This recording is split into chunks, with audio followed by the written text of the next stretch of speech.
दोस्तों इस वक्त मैं मौजूद हूं नोएडा में, जहां एक शाम जनाब बेकल उत्साही साहब के नाम से आज यहां आयोजित की जा रही है। हमारे साथ मौजूद हैं। सबसे पहले आपसे एक सवाल करना चाहूंगा, जब इस तरह के प्रोग्राम होते हैं तो किस तरह के आपके एहसासात होते हैं? एहसासात ये होते हैं कि देश और देश के समाज, उस समाज के साथ देश की ज़बान का प्रोपेगेंडा होता है। और हम जिस ज़बान के शायर, हम तो ये उर्दू हिंदी के शायर, हम चाहते हैं कि हमारी दोनों ज़बानें तरक्की करें और इसमें कोई बाधा ना आए और हमारा देश ठीक ठाक रहे। सियासी झगड़े तो होते रहते हैं, लेकिन देश की तरक्की में कोई बाधा मत पड़े, हम तो यही चाहेंगे। और कोई फ़िरका वाराना फसाद ना हो, कोई इस किस्म की बातें नहीं होनी चाहिए।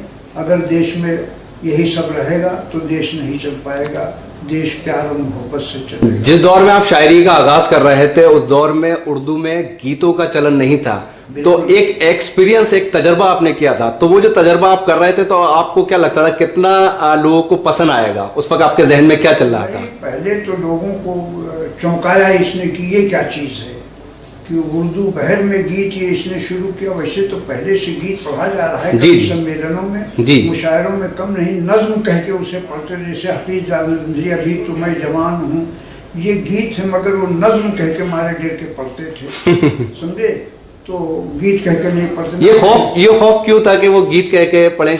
कुछ ऐसा लगता था कि मतलब किसी और लैंग्वेज में जा रही है शायरी? मैं पहला आदमी था कि मैंने कहा मैं गीत पढ़ रहा हूँ और उर्दू बहर में पढ़ रहा हूँ। मैंने तख्ती भी कर दी।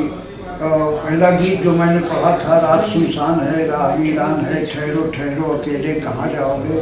और मैंने जिगर साहब जो नाराज हुए तो हमने कहा जिगर साहब रात सुनसान है, फायदन फायदन, राह वीरान है, फायदन फायदन, तख्ती कर दी। तो जिगर साहब ने माथा चूम लिया, तो कहा कि तुम पहले हो कि तुमने उर्दू में गीत शुरू किया और गीत अब उर्दू में आना चाहिए। और ये है, और न गीत कौन सुनता था, गीत को मानते नहीं थे, हिंदी की बात थी।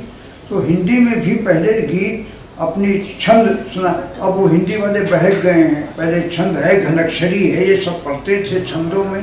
मैंने भी कुछ छंद में बहुत काम किया, लेकिन ये लोग अब ऐसा बिछड़ गए, ऐसा बिगड़ गए हैं समझे कि गज़ल में उतर आए। अभी गज़ल कहने का शौक तो आया नहीं, गज़ल में उतर आया और दूसरे ब्लैंक वर्स में शायरी करना शुरू कर दिया। हाँ, बीच में आपको रोक रहा हूँ, माफी चाहूंगा। आपने हिंदी वालों की बात की, आजकल कुछ उर्दू वाले भी तो ऐसे हैं जो शायरी को तुकबंदी के तौर पे लाते हैं और अक्सर 80% जो है जो जी में आया पढ़ रहे हैं भैया, उसी को गज़ल कहते हैं। उसको मैं क्या कहूँ, मैं किसी को क्रिटिसाइज नहीं, खुदा सबको, वो अपनी रोजी कमा रहे हैं, हम उनकी रोजी में बाधा नहीं। अब तो ये आप जैसी शख्सियत अगर किसी हद तक इन चीजों को नहीं कहेगी तो फिर कौन लोग कहेंगे? इससे तो उर्दू का सेहत पे तो बहुत कर चुका हूँ, लिख चुका हूँ, लेकिन कौन मानता है? आज तो अपना बेटा नहीं मानता कि बेटा इधर मत जाओ, लेकिन बेटा जाएगा उधर ही। जब जमाना बदल चुका है, जमाने की हैत बदल गई है, जमाने का तरीका बदल गया है, तो उसको समझना तो कोई अवतार ही उतर। तो ये जो हो रहा है उर्दू के नाम पे, तो ये आपके अगर मतलब आपके नजरिए में देखें तो ये उर्दू के लिए अच्छा है बुरा है? बहुत अच्छा है। उर्दू से दिलचस्पी है, उर्दू जबान की तरक्की के लिए कर रहे हैं तो ये सब लोग बिजनेसमैन, लेकिन उर्दू का इन्होंने उठाया है। मैं उनको मुबारकबाद पेश करता हूँ, उनके लिए दुआएं करता हूँ कि इसी तरह से उर्दू का कारोबार करते रहें। उम्र के इस दौर में आप हैं, आपकी जो सेहत का राज क्या है? कुछ नहीं, मैं एहतियात करता हूँ। दूसरे ये है कोई नशा अलावा पान के मैंने सिगरेट कभी नहीं छुई, मैंने शराब कभी नहीं, और सब शराबियों को पिलाता रहा हूँ, मैं खुद शराब पी, तो इसको क्या? तो ये है, ये तो उसकी देन है। इस तरह की शाम मंसूख की जाती है आपके नाम पे और शायर इकट्ठे होते हैं। कुछ ऐसे लोग होंगे जो आपको आज भी उनकी कमी महसूस होती होगी, कुछ आपके ऐसी यादें ताज़ा कीजिए जो आपके बहुत से लोग ऐसे कुछ नाम बताइए जिनको आप बहुत मिस करते हैं। साथी चले गए जो मुशायरों में दिल बहलाते थे, हमारे कुमार द्वारा बनकवी चले गए, हमसे जुदा हो गए, बजरू साहब चले गए, शकील साहब चले गए, और हमारे यहाँ के बड़े अच्छे अनाउंसर भी थे, उमर कुरैशी चले गए, अभी वो भी बहुत अच्छे अनाउंसर थे। अब तो अनाउंसर कई पैदा हो गए, سب سے پہلے یہ بدعت جسے کہتے ہیں، پہلے تو یہ تھا کہ صدر مشاعرہ ہوتا تھا، وہ شمع بڑھا دیتا تھا کہ صاحب الف صاحب آپ پڑھیے، فے صاحب آپ پڑھیے، تو وہ صدر کرتا تھا۔ بعد میں یہ خواجہ شفیع پہلے آدمی ہیں جنہوں نے، وہ پاکستان چلے گئے، جنہوں نے اناؤنسنگ شروع کی، نظامت شروع ہوا، جی نظامت شروع ہوئی۔ پھر اس کے بعد ارشمند سیانی ناظم ہوئے، کنور مہندر سنگھ بیدی ناظم ہوئے،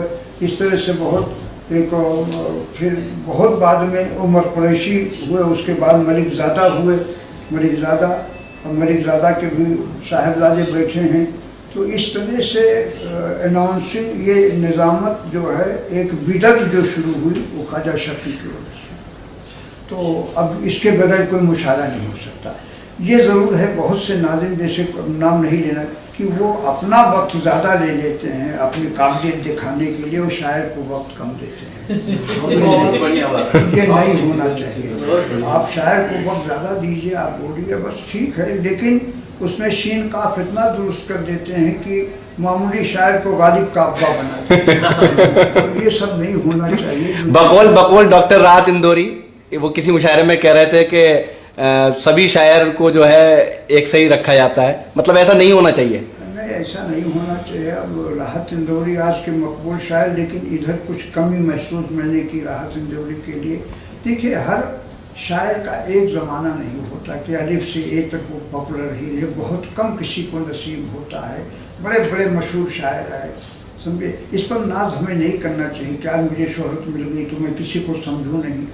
اور شاعروں میں جب منافق کوئی ہوتا ہے تو اس سے بڑی الجھن ہوتی ہے کہ آپ کے منہ پر بھائی صاحب آپ تو بہت اچھے، جیسے آپ خط رکھیں گے نہایت نامعقول آدمی، نہایت گدھا آدمی، تو یہ سب عادت نہیں ہونی چاہیے۔ ہمارے شاعروں میں کچھ ایسے لوگ ہیں۔ ایک سوال اور لوگ بہت جو سامعین ہیں ان کی طرف سے میں آپ کرنا چاہ رہا ہوں کہ شاعروں میں آج کل گروپ بازی بہت ہے۔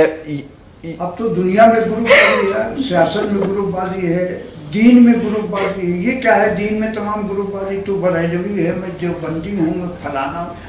یہ اسلام میں ہے، اس میں یہ ہے کہ صاحب یہ فلانا ہے، یہ بیٹھے ہیں مصری جی، ان سے پوچھو۔ ہندوؤں میں کہ تو گروپ بندی یہ زمانے کے ساتھ آ رہا ہے۔ نہیں، کبھی آپ اس طرح کے اسٹیج پر جاتے ہیں تو ان لوگوں کو آپ یہ کہتے ہیں کہ یہ کیا ہو رہا ہے؟ کچھ نہیں۔ کبیوں میں بہت سے ایسے ہمارے شاعر ہیں جو کچھ نہیں جانتے ہیں، لکھواتے ہیں معظم جے پوری سے، پڑھتے ہیں بیکل الصاحی، تو اس قسم کے۔ تو اس کے لیے ذمہ دار تو آپ بھی شعراء حضرات ہیں جو ان کے ساتھ اسٹیج پر نظر آتے ہیں۔ بالکل، ہم ایسے شاعروں کو، ہم نام نہیں لینا، ایسے شاعر پیدا ہوئے ہمارے یو پی اور حیدرآباد تک، لکھ لکھ کے شاعر کلام کو دیتے تھے، یہ طے کرتے تھے 500 پاؤ گے 250 مجھے دینا، 250 تم دینا۔ اس کے لیے ذمہ دار کون تھا سیدھے طور پہ؟ ذمہ دار خود ہمارے بزرگ ہیں۔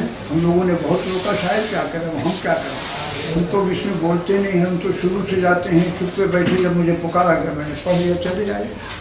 آخر میں کچھ اشعار آپ کو جو بہت اچھے لگتے ہوں وہ ہمارے سامعین کے لیے سنا دیجیے۔ انسان ہو تو پیار میں ڈھلنا بھی سیکھ لو، انسان ہو تو پیار میں ڈھلنا بھی سیکھ لو، گرنے سے پہلے اٹھو سنبھلنا بھی سیکھ لو، تم بعد میں بسانا کسی چندر لوگ کو، دھرتی پہ پہلے ٹھیک سے چلنا بھی سیکھ لو۔ بہت اچھے، بہت بہت شکریہ۔